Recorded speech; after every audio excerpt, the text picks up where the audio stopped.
जब हम इस पृथ्वी से जाते हैं, तब क्या है हमारे पास में बहुत सारी चीज़ें होती हैं।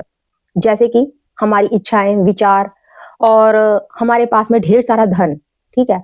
अब क्या है, ये चीज़ें क्या है हमारे दिमाग पर सवार रहती हैं। हमारा दिमाग खाली नहीं रहता, हमारा मन एकदम खाली रहता ही नहीं है। अगर हमने पुण्य भी किया है, तो वो भी हमारे साथ रहता है।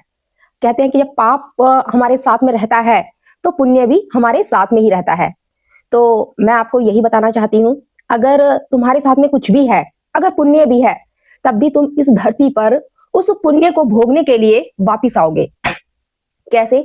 मैं आपको एक मतलब इसका बताती हूँ। जब कर्ण की मृत्यु हो रही थी, तो भगवान कृष्ण क्या नाम है, कर्ण के पास गए थे।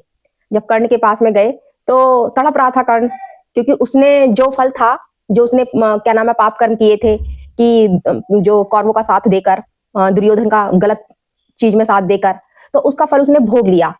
उसने धोखे से क्या नाम है, अभिमन्यु की हत्या की थी, उसका फल उसने भोग लिया। लेकिन फिर भी उसके प्राण सही तरीके से निकल नहीं रहे थे, बड़ा तड़प रहा था। तब भगवान श्री कृष्ण गए और पूछे कि कर्ण, तेरे प्राण तब तक नहीं निकलेंगे जब तक तू पुण्य जो तूने कर्म किए हैं, जब तक तू मुझे वो दान में ना दे दे। ऐसा कर कि जो तूने पुण्य कर्म किए हैं वो तो मुझे दान में दे दे। तो जो कर्ण थे, उन्होंने वो पुण्य भी दान में दे दिए। तब जाके उनके जो प्राण थे उस शरीर से अलग हुए। तभी कहते हैं दोस्तों कि हम कुछ भी पूजा पाठ कर ले, ये पूजा पाठ भी हमारे साथ ही रहेगी, ये हमें खाली नहीं करेगी। लेकिन एक मेडिटेशन एक ऐसा रास्ता है, एक ऐसा हथियार है, एक ऐसा टूल है कि ये हमको अंदर से एकदम खाली कर देगा।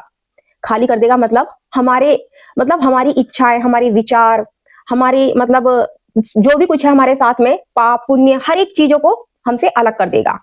अगर हम इस धरती पर कोई कर्म भी करते हैं, तो उसको केवल एक ड्यूटी समझ के करते हैं, क्योंकि हम जान जाते हैं कि ये इन सब चीजों से हमारा कोई लेना देना नहीं है। अगर हम इस धरती पर हैं, तो ये हमारी जरूरत है, उद्देश्य नहीं है। क्या है ज़माना, क्या है